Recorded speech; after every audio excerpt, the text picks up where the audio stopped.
Welcome to Scapa Home Foods. As you all know, we are launching our set of premixes. These are our products.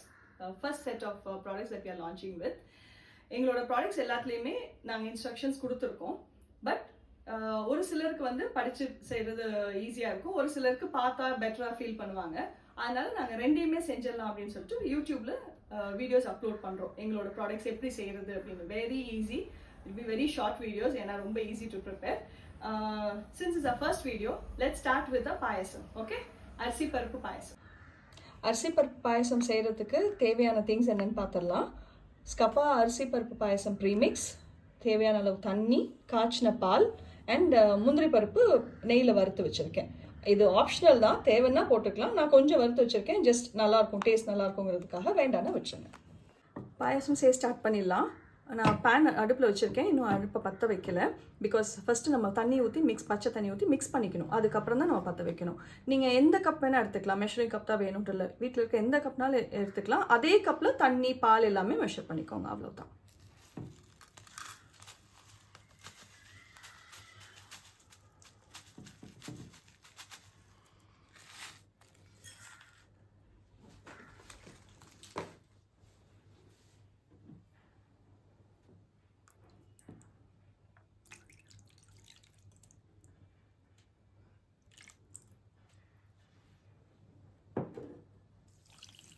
தண்ணி ஊற்றிக்கலாம். அதே அளவு தண்ணி ஊற்றிருக்கேன் நான். கட்டி படாது, ஜஸ்ட் ஒரு தடவை ஸ்டர் பண்ணிவிட்டு அதுக்கப்புறம் லைட் த ஸ்டவ்.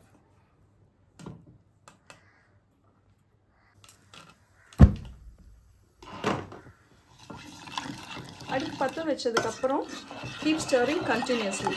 ஏன்னா அரிசி அடி பிடிச்சிடக்கூடாது, பேனோட ஒட்டிடக்கூடாது. நீங்கள் அரிசி வேகிற வரைக்கும், அந்த கொதி வரும் இல்லையா, அந்த கொதி வர்ற வரைக்கும் கீப் ஸ்டரிங்.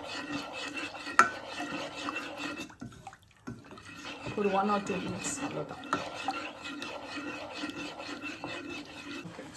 கொதி வர ஆரம்பிச்சோன்னே சிம் பண்ணிக்கோங்க. அரிசி வேகிற வரைக்கும் வெயிட் பண்ணுங்கள், ஒரு 5 minutes ஆகும், அவ்வளவுதான். அதுக்கப்புறம் பால் எவ்வளோ வேணுமோ அவ்வளோ ஆட் பண்ணிக்கலாம். காய்ச்சின பால், காய்ச்சாத பால் ஆட் பண்ணக்கூடாது. காய்ச்சி ஆற வைக்கணுன்ட்டு இல்லை, ஜஸ்ட் வார்மாக இருந்தால் பரவாயில்ல. கொஞ்சம் திக்கான பாலை ஆட் பண்ணிங்கன்னா டேஸ்ட் நல்லாயிருக்கும். ஓகே, இப்போ அரிசி வந்து வெந்துருச்சு. நான் இன்னும் கொஞ்சம் தண்ணி மட்டும் ஆட் பண்ணேன். என்னென்னா அரிசி கொஞ்சம் வேகாமல் இருந்தது. ஒரு சில அரிசி வேகிறதுக்கு ஏற்ற மாதிரி நம்ம தண்ணி அட்ஜஸ்ட் மட்டும் பண்ணிக்கணும். 1:1 தான் கரெக்ட். சம்டைம்ஸ் நீங்கள் இப்படி எடுத்து பாருங்கள், பார்க்குறப்போ உங்களுக்கு நல்லா அரிசி வெந்தது தெரியும் இல்லையா, வாயில் கூட வச்சு பாருங்கள். வெந்திருக்கு அப்படின்னா பிரச்சனை இல்லை, வேகலை அப்படின்னா கொஞ்சம் தண்ணி அதுக்கேற்ற மாதிரி அட்ஜஸ்ட் பண்ணிக்கோங்க. இப்போ அரிசி வெந்துருச்சு. இப்போது எவ்வளோ நமக்கு கன்சிஸ்டன்சி எப்படி வேணுமோ அதுக்கேற்ற மாதிரி நம்ம பால் காய்ச்சி ஆற வச்ச பால் ஆட் பண்ணிக்கலாம். ஓகே,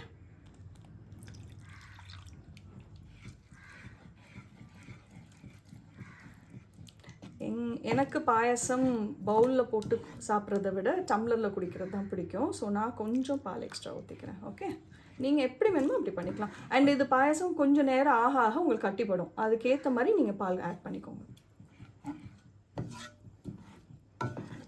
அப்படி ஒரு வேளை கட்டி ஆயிடுச்சுனாலும் ஒன்றும் பிரச்சனை இல்லை, திருப்பி ஸ்டவ்வில் வச்சு இன்னும் கொஞ்சம் பால் மட்டும் மிக்ஸ் பண்ணிக்கோங்க, அவ்வளோதான், சரியாக போய்டும். பால் ஆட் பண்ணி ரொம்ப நேரம் கொதிக்கணுன்ட்டுலாம் இல்லை, ஜஸ்ட் ஒரு கொதி அந்த டேஸ்ட்டு ஃப்ளேவர்ஸ் எல்லாம் இறங்கணும் இல்லையா, அதுக்கு மட்டும்தான். அது ஆனோன்னு நீங்கள் ஆஃப் பண்ணிடலாம், ஆஃப் பண்ணி சர்வ் பண்ணிடலாம்.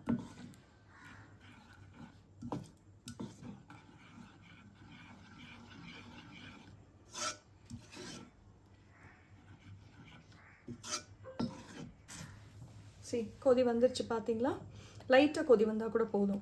நான் ஊற்றுறப்போ எவ்வளோ லிக்விடாக இருந்தது, இப்போ எப்படி திக்காயிடுச்சு பாருங்கள். இப்போவே திக்காயிடுச்சு, இன்னும் டைம் ஆக இன்னும் நல்லா திக்காகும். ஸோ இது போதும், அவ்வளோதான். ஒரு கொதி வந்தால் போதும், நம்ம அடுப்பு ஆஃப் பண்ணி சர்வ் பண்ணிடலாம். சர்வ் பண்ணிடலாமா? அவ்வளோதான், சர்வ் பண்ணியாச்சு. முந்திரி பருப்பு மட்டும் மேலே கார்னிஷிங்க்கு.